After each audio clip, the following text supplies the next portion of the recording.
फागुन मास की पूर्णिमा तिथि को होलिका दहन किया जाता है। इसके अगले दिन लोग एक दूसरे के गले मिलकर रंग लगाते हैं, जिसे धुलेंडी या रंग वाली होली कहते हैं। इस बार 28 मार्च को होलिका दहन होगा और 29 मार्च को धुलेंडी मनाई जाएगी। इन दोनों ही दिनों का धार्मिक महत्व तो माना ही गया है, साथ ही ज्योतिष शास्त्र में भी इस दिन को बहुत महत्वपूर्ण माना जाता है।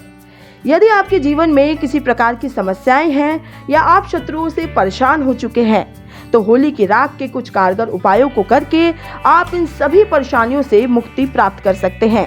तो चलिए जानते हैं होली की राख के उपाय। यदि आपको नौकरी या फिर व्यापार समस्याएं आ रही हैं, तो होलिका दहन के समय उल्टी ओर से होलिका की परिक्रमा करके उसमें आग की जड़ को अग्नि में डाल दें। इसके बाद वहीं पर खड़े होकर कार्य क्षेत्र की समस्याओं से मुक्ति प्राप्ति के लिए प्रार्थना करें। मान्यता है कि ये उपाय बहुत ही कारगर है और कुछ ही दिनों में इसका अप्रत्याशित लाभ देखने को मिलता है। लेकिन इस उपाय को करते समय ध्यान रखें कि अपने मन में किसी के प्रति दुर्भावना न रखें। कई बार जीवन में एक के बाद एक दिक्कतें आने लगती हैं, जिसके कारण कुछ लोग मानते हैं कि किसी की बुरी नजर लग गई है या फिर किसी तांत्रिक क्रिया के कारण ऐसा हो रहा है।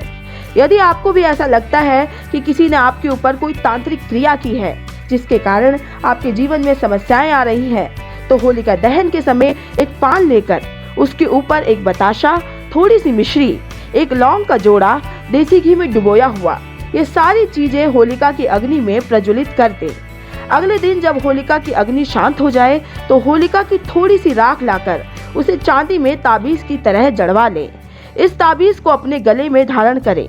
मान्यता है कि इससे किसी भी प्रकार की नकारात्मक शक्ति का भय नहीं रहता है।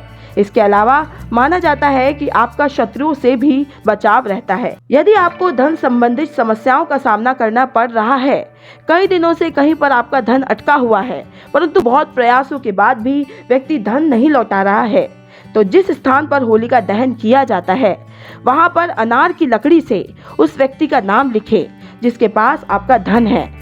उसके बाद उस स्थान पर हरे रंग का थोड़ा सा गुलाल डाल दें। जब होलिका दहन हो जाए, तो उस स्थान की राख लाकर बहते जल में प्रवाहित कर दें। मान्यता है कि इससे आपका अटका हुआ धन जल्दी ही वापस मिल जाता है और आपकी धन संबंधित सभी समस्याएं दूर होने लगती हैं। News desk, action India TV.